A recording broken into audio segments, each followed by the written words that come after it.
right, ladies and gentlemen, mesdames et messieurs, it is time to get on with our final push of day one of the 2023 BC Natural Resources Forum. Can I just have a shout out? Is Corey Wilson from BCIT still in the house? What? No Corey Wilson? Thank you, Bing. If you could put a GPS tracker on her and then we just make sure she doesn't get lost in Prince George, that'd be good. We would feel better. All right, folks, please get comfortable. I see a few of you have brought in a glass of water and a cup of coffee. That is the way to go. We've got a couple of exciting speakers and panels to wrap up day one, so let's get to it.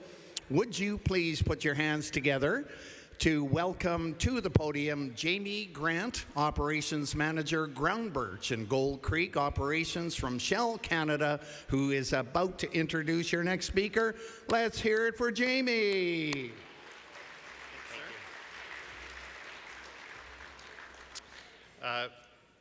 Thank you. First of all, I'd like to thank the people of the Lheidli T'enneh for welcoming us on their land in which we gather here today.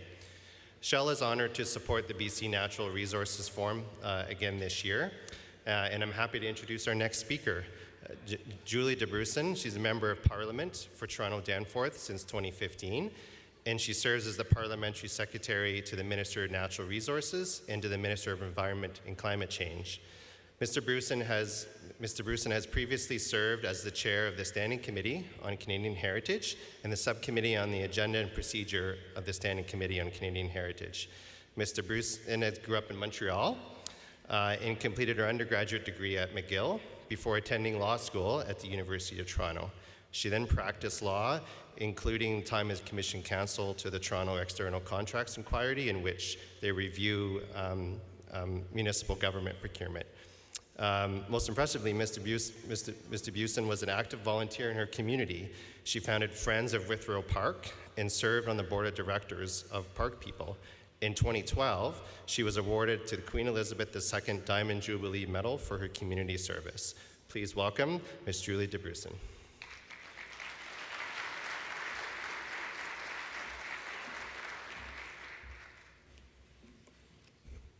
Well, thank you, and hello, everyone.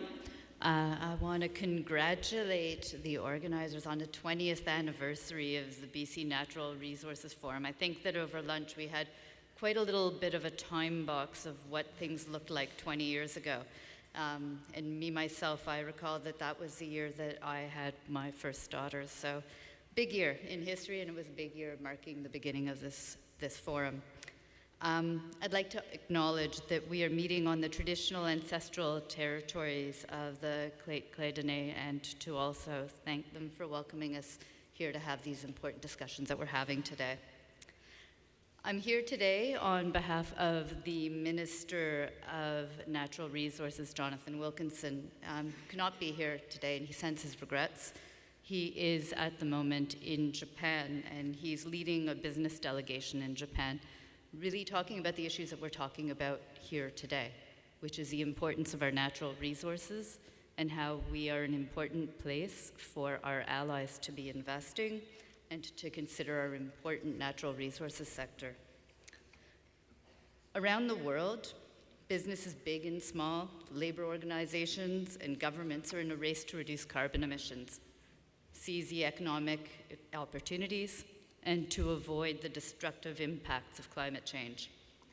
Global financial markets are driving this change with their investment decisions, and the smartest money is looking for long-term gains and it's flowing away from assets that will underperform in a low-carbon world. These investors are looking for places and projects and companies that want to lead the way in finding and implementing climate solutions. And successful businesses interpret and adapt to changes in the environment in which they operate. It's what their shareholders expect and their employees depend upon. And I have to say, I hear about this all the time in conversations that I'm having with people who are considering investments in Canada. They tell us, and they tell me, they're looking to Canada as a place with strong ESG standards, as a place with strong values, and that is a selling point for them when they're considering investing in our country. The economic future of Canadians depends on us making the right choices to make sure that Canada will thrive in this low-carbon world. The good news is that Canada is very well positioned to take advantage of the opportunities of this global shift and what it represents. And given our wealth of natural resources, Canada has a significant competitive edge to building a prosperous, clean energy future. I know that's what Canadians are looking for, and what they're looking at for our leaders to be doing is to get this job together of building an economy that serves our needs and protects our planet for generations to come. Countries all around the world are working vigorously to secure predictable energy supplies in the context of Russia's destabilization of European energy security and the rapid shifts in supply chains in the Indo-Pacific. The vast majority of countries around the world are aggressively pursuing more non-emitting and secure forms of energy, including renewables, hydrogen, and nuclear. In this context, Canada's secure, reliable, and responsibly sourced supply is becoming increasingly attractive to our friends, allies, and international partners. By decarbonizing our energy industry, by building sustainable alternatives and drawing down the emissions from production, we're getting closer to achieving our climate targets. We're also building an energy sector that is resilient, as customers around the world increasingly seek energy that has the least embedded carbon. So, if we want to stay competitive in the low-carbon future, we need to take aggressive action now to reduce emissions from our industrial and resource sectors. Because moving forward, countries that produce products with the lowest emissions will be the last producers standing. Even before the events of the past year, the global economy was changing.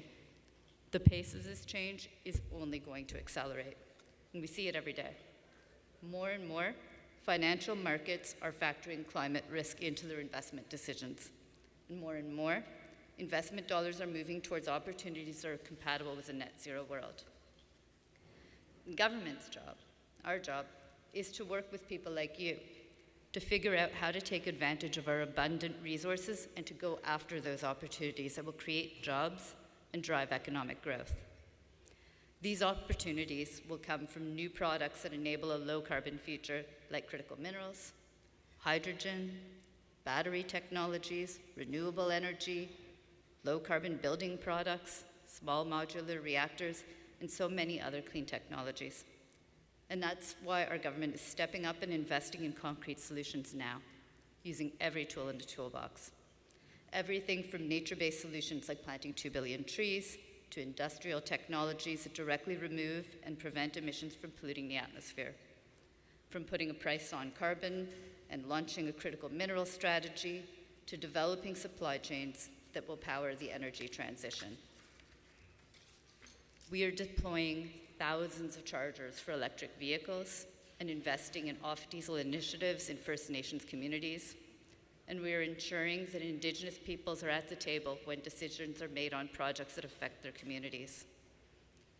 In our recent fall economic statement, we announced a clean hydrogen ITC and a clean technology investment tax credit up to 30% of capital costs. And for the first time in Canada, we're linking this to labor conditions. We also know that province and territories have a unique mix of their own natural resources. And best opportunities in a clean energy transition will be different across this country. And that's why Minister Wilkinson launched the first phase of the Regional Energy and Resource Tables here in British Columbia last June. We've been working with province, Indigenous partners, and other stakeholders ever since to identify and to accelerate opportunities to transform our traditional resource sectors and advance emerging ones for a low-carbon world. We need individualized plans that recognize each region's strengths and comparative advantages. For BC, for the Regional Resource and Energy Table, together we identified the priorities as critical minerals, the forest sector, clean fuels, electrification, and regulatory cooperation and carbon management. The regional tables will help us by establishing partnerships with each province and territory so they can realize their full potential in a new resource economy of a low-carbon future. Ultimately, the goal is to develop place-based economic strategies that will create prosperity and good, well-paying jobs in every sector of the economy and every region of our country for generations to come. To date, regional tables have been established with 7 provinces, including Ontario, Manitoba, and the 4 Atlantic provinces, as well as Northwest Territories and Yukon. And British Columbia has been a great partner in this collaborative effort. We are also working trilaterally at these tables with Indigenous partners. Through these tables, we can ensure that all levels of government, that we're all pulling in the same direction. We can align regulations and support financial resources needed to spur growth and create good paying jobs. And because we know that sustainable jobs are at the heart of our economy, this is the work that we need to do. We know that at the center of it is people who know how to use carbon-storing wood to create innovative products. And I saw that just this morning. I was at the amazing Wood Innovation and Design Center here in Prince George, and that's where people are developing that important know-how. It's about people who mine critical minerals for tomorrow's clean technologies and electric vehicle batteries. And it's about building greener homes and buildings, smarter cities, and stronger electrical grids. In fact, one of our main concerns is that with so many opportunities, we might not have enough workers to fill the many new jobs in our growing sectors. That's why we're tapping into Canada's unique strengths from coast to coast to coast and acting on opportunities that will truly move that needle. And just this morning, once again, I was speaking with people about how we can seize our competitive advantage to fill the jobs that we're going to need to fill for this low-carbon economy. It's immense number of jobs and the skills that are needed. And what's really great to see is people in this room who have a lot of great ideas to share about how we get there. We announced the creation of a sustainable jobs training center to bring together employers, workers, and institutions to develop the pathways needed to help over 15,000 workers to gain the skills needed to thrive in a low-carbon economy. And this is in addition to investments to help create over 20,000 more union-based apprenticeships across Canada, including here in BC. In this province, the opportunities are enormous. This province is already one of the largest producers of renewable energies in Canada and the largest generator of electricity from biomass in Canada. And more than 700 mining and mineral firms have chosen BC as their global base of operations. Today, with so many countries looking for reliable, politically stable sources of critical minerals, there's a unique opportunity to develop the industry even further. Of course, BC's forest sector has also long been a cornerstone of economic activity, not to mention one of the most sustainably managed in the world.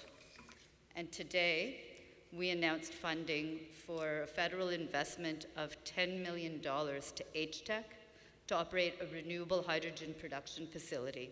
It's one that will be producing green hydrogen from electricity generated with the mill's byproducts. And we also announced today another $500,000 for West Fraser Mills to explore ways to use pulp to make a bioplastic that can replace traditional and harmful materials. We're on a path to net zero. It is as much an economic strategy for a prosperous future as it is an environmental roadmap to a sustainable future for our kids. And while our government clearly has a key role to play, through the laws we pass, the regulations we create, the investments we make, and the signals we send to markets, it's a private sector that must step up to the plate and reap the benefits of driving clean growth for your sectors, your workers, and the communities in which you operate. This works to build stronger and more sustainable communities right across our country. It's essential to our country's future. So, in closing, I would like to be clear. Canada is fortunate to be blessed with a vast wealth of natural resources which contribute significantly to our national economy, including here in BC. And as we move towards a low-carbon future, our natural resources will continue to make an indispensable contribution to the development of a sustainable and prosperous economy. one that provides good livelihoods for countless workers and communities right across our country. Our natural resources are the key to leading in the global race towards cleaner growth opportunities, and I look forward to working alongside you to realize that potential, because our actions today will shape the country that the next generation inherits. A prosperous Canada with a healthy environment and a thriving economy with sustainable jobs for generations, and one where there is no one left behind. So merci beaucoup, and thank you for the opportunity to speak with you today.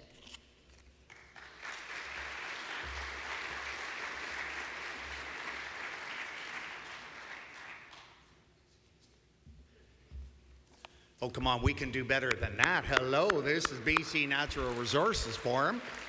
And anytime we get one of our friends with the federal government coming to see us, we've got to thank them for coming all the way to Prince George, BC.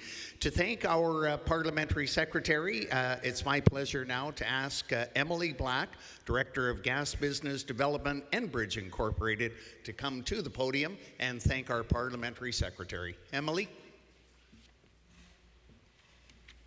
Good afternoon, everyone.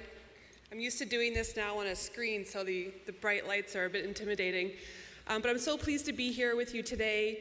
Thank you to Chief Logan and the Clayton people for hosting us on your traditional territory. Thank you to the City of Prince George, to the C3 Plus Alliance and all the organizers. This is my 5th year in a row starting off my year at this event. And I can say it's truly a world-class event, so congratulations again, and thanks for having us. This conversation and the conversations that we're having are very important, having at this conference, are very important to addressing the dual challenge that this province is facing and our country is facing. We know that we need to move towards a global energy mix that is less carbon intensive while still providing equitable access to affordable energy. Our proximity to key markets, our abundant natural gas reserves, our availability of hydroelectric power mean that BC can play a critical role in lowering global greenhouse gas emissions. This is an exciting prospect for BC and for Canada, particularly when we know it will be done in collaboration with Indigenous people.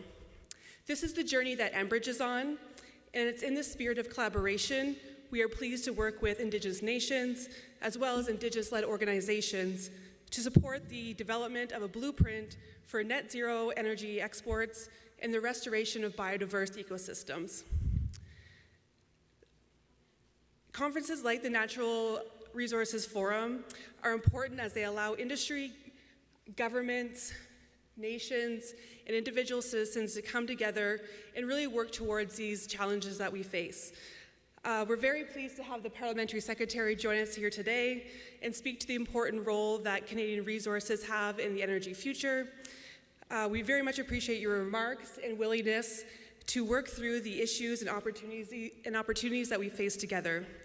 Support and collaboration from the federal government will be critical as we continue to advance the natural resource industry in this province. So thank you very much. Ask Emily and Julie. Oh yeah, Jason will set it up. Our fabulous photographer Jason is going to take a nice photo there. Thank you, Julie. Thank you, Emily. One more time. Thank you to Julie and Emily and all of our great speakers and sponsors.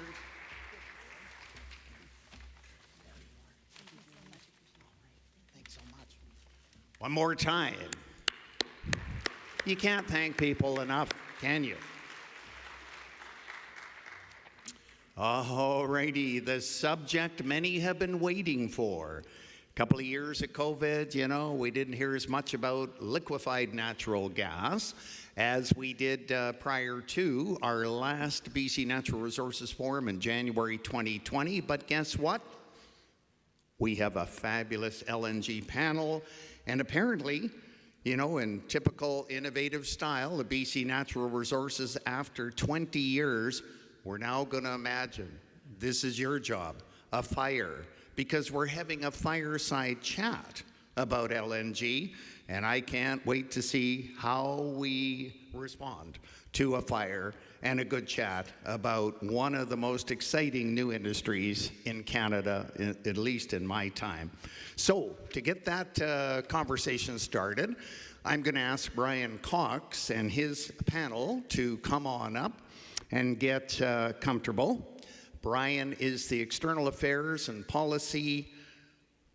I'm going to go with Director. Brian, if that's not right, you'll square it up. No? Brian, oh, okay, Brian, so sorry, Brian. Give it up for Brian Cox. Petronas, he's going to get us started, and thank you, Brian. Thank you, Kevin.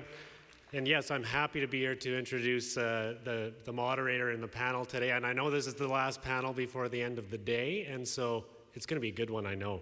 Again, I'm Brian Cox. I'm Director of External Affairs and Policy with Petronas Canada. We are very, very pleased to be sponsoring this 20th anniversary of the BC Natural Resource Forum, which I'm absolutely convinced is the preeminent conference on natural resources in Canada. And why is that? It's because it's about connections. It connects individuals in sectors to each other. It connects sectors, individuals across sectors to each other. It connects Indigenous nations, governments, and industry to each other, and importantly, it connects rural and urban British Columbia together. It's all about connections, and we're all here together. So congrats to Sarah, you and your team, for being resilient throughout COVID and to getting us back together here in Prince George, where I know we're all happy to be together. You know, it is all about connections, and folks, we will soon be producing natural gas with the lowest possible emissions and exporting it from the world's lowest emission LNG terminal. This is a good thing. This is something that British Columbians and Canadians can be proud of, and it's happening because of connections. Now, you're about to hear from this panel, from Bevan and from Jason, about what's happening on CGL and LNG Canada. You're going to hear some great stuff about how far along these projects are. But here's the thing. Now is the time for us in the upstream natural gas industry to connect to the natural gas to these projects. Now is the time for Petronas to make its contribution to this generational project by developing the needed infrastructure and our responsibly produced natural gas from right here in British Columbia. As a global leader in energy development, we look to our investments in BC's world-class North Montney Basin and LNG Canada as cornerstones of both our global portfolio and British Columbia's important economic and environmental opportunity to deliver the lowest emission LNG in the world to Asia and the world. That's a good thing, folks. A strong and connected natural gas and LNG industry is critical for the investment in new technologies and innovation to position Canada as a leader in the global energy transition. In addition, investing and supporting the development of responsibly produced natural gas will contribute to a strong and inclusive economy, good jobs, and advancing Indigenous reconciliation. So again, you're hearing a theme here on connections, but it's true. All of us working together is how we're going to get this done, and all of us working together is how a project like this has gotten to where it's going. So I'd like to introduce your moderator today, who is Margareta Dovgal with ResourceWorks. I've had the opportunity of working with ResourceWorks since the very beginning with Stuart Muir and his great work in connecting natural resources and the importance of those to British Columbians, and now having Margareta as a key member of the leadership team with ResourceWorks is absolutely amazing, and she's going to do a great job of moderating this group. As a lifelong Vancouverite, Margareta is a public policy commentator with a passion for clean technology and Indigenous economic development. She runs the annual Indigenous Partnership Success Showcase, returning to Vancouver in June 2023, so sign up for that. She received a Master of Public Administration in Energy, Technology and Climate Policy from University College London, where she led a consulting project in the Middle East aimed at improving household, consumption and borrowing outcomes. Margareta studied Asian history at the University of British Columbia, during which she worked in politics and researched energy transition in Asia. So very, very knowledgeable about this subject. Margareta also co-founded Tursa Earth Innovations, a Burnaby-based biotechnology company specializing in mining wastewater remediation. Please join me in welcoming today's moderator, Margareta Dovgal, and the panel today. Enjoy what you're about